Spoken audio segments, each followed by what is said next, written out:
Welcome back to RBN TV Morning Coffee. My name is Alcini. I'm still Joe Osmendi. And we have a terrific hot topic to talk about. I mean, really terrific and very relevant.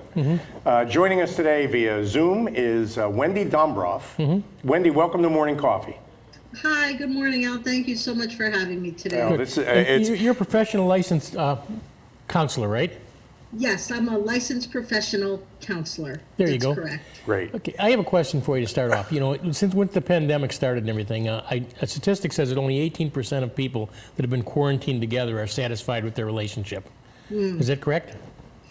I don't know the statistics, but based on my experience with a smaller population and my client base, I would say that's probably correct. I would say that's a good number. That statistic being quarantined, what would be the percentage you would think before the pandemic happened of people being compatible and satisfied? What would be the percentage that? Of people that were satisfied with their relationship before having to be quarantined with each other.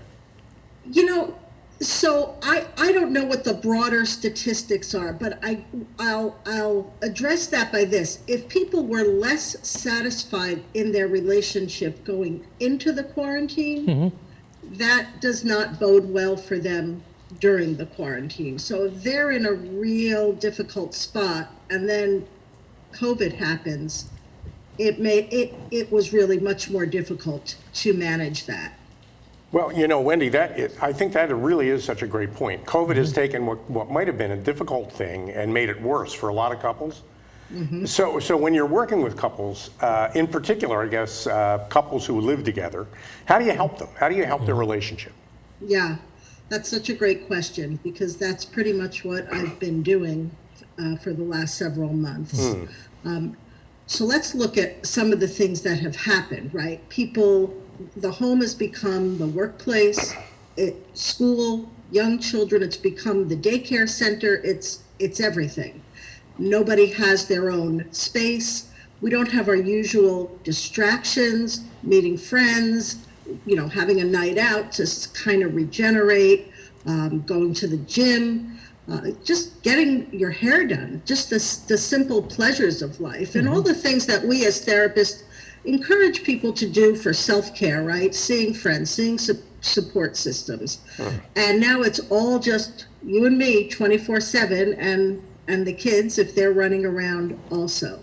So what can they do, right?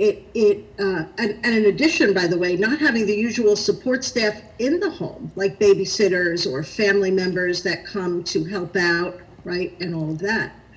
Yeah, and so there have been, in many cases, some negative coping mechanisms like increased use of substances, but that doesn't usually work too well either. So what can people do, right? There's a lot of negotiation around how can we find some time for ourselves as well as work together, right? I think a lot of it, something that I use with couples regularly, I'm also a certified mindfulness and meditation teacher. And when we have, mindfulness is about awareness in the moment. And when we have awareness of what's happening for us, like I am feeling really stressed right now, then we have choice as to how we respond. We can't necessarily help how we feel, but rather than reacting, we do have a choice to respond in a way that we choose. So we could yell and scream, right, and get all kinds of mad and act out.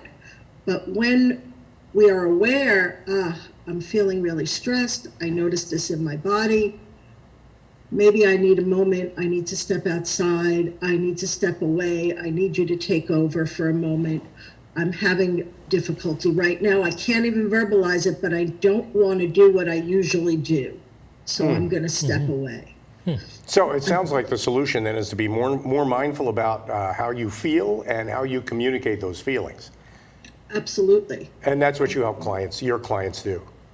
That's what I encourage people to do. In addition, another issue between couples is that people have different levels of carefulness around COVID sometimes. Sometimes one partner wants to not comfortable going out at all. I'm not comfortable even going to sit outside at a restaurant. Another one is maybe a lot more cavalier and ready to do more things and wanting to do things.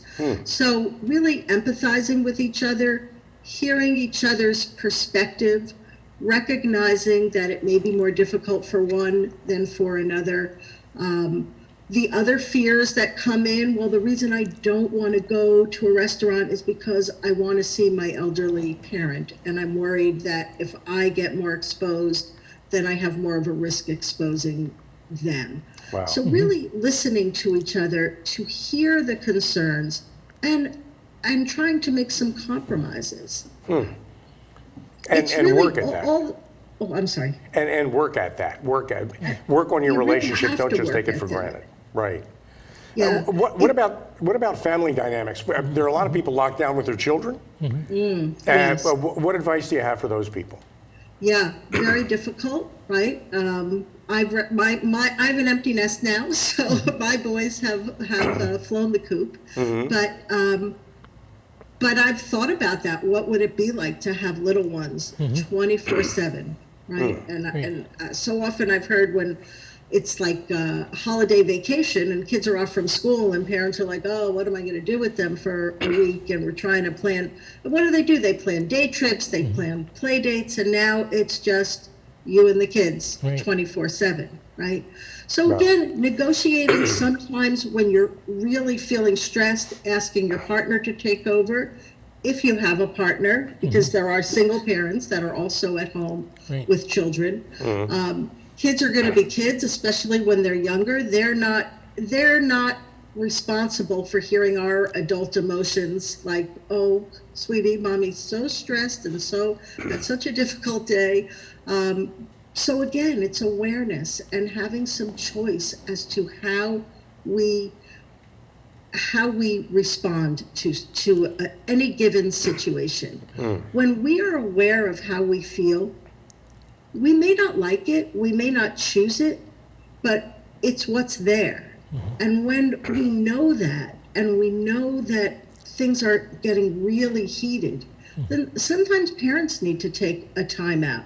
Letting their children know, mom's going to take a break or dad's going to take a break, just give me 5 minutes, let me regroup. Cultivating other kinds of coping mechanisms, whether it's taking that bath at the end of the day, whether it's finding a way to exercise within the home and making time for that.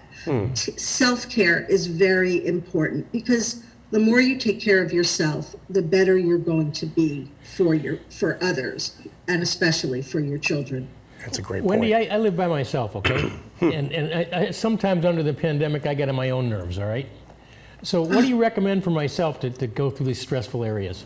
Yeah, so that's a really interesting topic, and people that live alone, there can be a lot of, it's just day after day and you're by yourself, a lot of loneliness, and the feeling of real isolation, even amped up even more than a family within a home. And, I wonder, have you taken steps to communicate with friends and be online and still engage in activities that you enjoy virtually? And how are you taking care of yourself? What are you doing for yourself? And what is the story? I think this is also very important in general. So everything I'm saying today really applies in life in general. But what is the story that we tell ourselves about who we are in this world? And is that story right? Can it use some tweaking? Because think about it. If you're telling yourself, oh, gee, you live alone because you couldn't find a partner, and oh, you're just not good enough, and this, and where's that story coming from, and who really wrote that story? Because so much of it goes back to our early life and the messages we got. And bringing in some compassion for yourself, because sometimes if you think about what is the self-talk, and we have to be careful about our self-talk because we talk to ourselves more than anyone else. And And where did we get those messages? And a lot of times those messages were given to us in our earlier life. Messages of you're not good enough, maybe you're not worthy, you're not smart, and we take that with us unconsciously. But we really need to reality check that and think about what is the story we would like to write for ourselves and bring some compassion to those feelings. Wow. I mean, that is so important because I think there are a lot of people out there, people watching our program who are dealing with a lot of the issues you've described today. What they may not know is that there are people like you out there that they can call for help. And definitely you want to call for help if you feel like you want to talk through some of these things. So, Wendi, I know you're based in New Jersey, kind of North Jersey. Yeah, but you're accessible. my office is in Madison. Where are your clients typically? My clients are all over New Jersey. I have had some people come into my office from New York, but mainly really all over New Jersey. And the radius has gotten farther during COVID. But during the lockdown, you can work with people remotely the way we're talking today. Absolutely. That since the middle of March, this has been my practice, working remotely from home and working with couples, working with families as well. And individuals. How did you get started in this business? I think it's fascinating that you're helping people that really need help. You know, it's interesting. It's actually a second career for me. In my first career, I was a pharmacist. But I always had an interest in this, and I went back to school in my early 40s and the early 2000s, and I did postgraduate training at the Ackerman Institute in couple and family work, and I really fell in love with that work and with couples work, and I also have postgraduate training in sex therapy, because when you work with couples, you work with sex, and that's a whole other area that we haven't even addressed. Intimacy issues during this time as well. During the lockdown. Especially adolescents in the home and parents not having necessarily feeling the time for privacy. Right. Well, for people dealing with issues like that, it's great to know that you're out there and that you're available to help. So before we end our interview, maybe you can spend a minute telling everybody how to reach you? Oh, sure. Thank you so much. Yes, you can reach me through my website, which is Wendi Dumbroff. Therapy.com, all one word. I spell Wendi with an I, so I only say that because most people don't. And you can. My phone number is 973-937-8651. You know, Joe, I didn't see Joe writing that down, but I'm memorizing that number for Joe. When we, a little later on today, you'll probably be getting a call. But I think it's good for everybody who's watching to know that you're just a phone call away and that you could be a tremendous help for people who are struggling with a lot of the emotional issues you've just described. So Wendi, thank you for joining us today on Morning Coffee. Wendi Dumbroff, licensed counselor, terrific person to work with. Give her a call, and we'll be back after these messages. Thanks again, Wendi. So Thanks, Wendi. Stay safe. Thank you.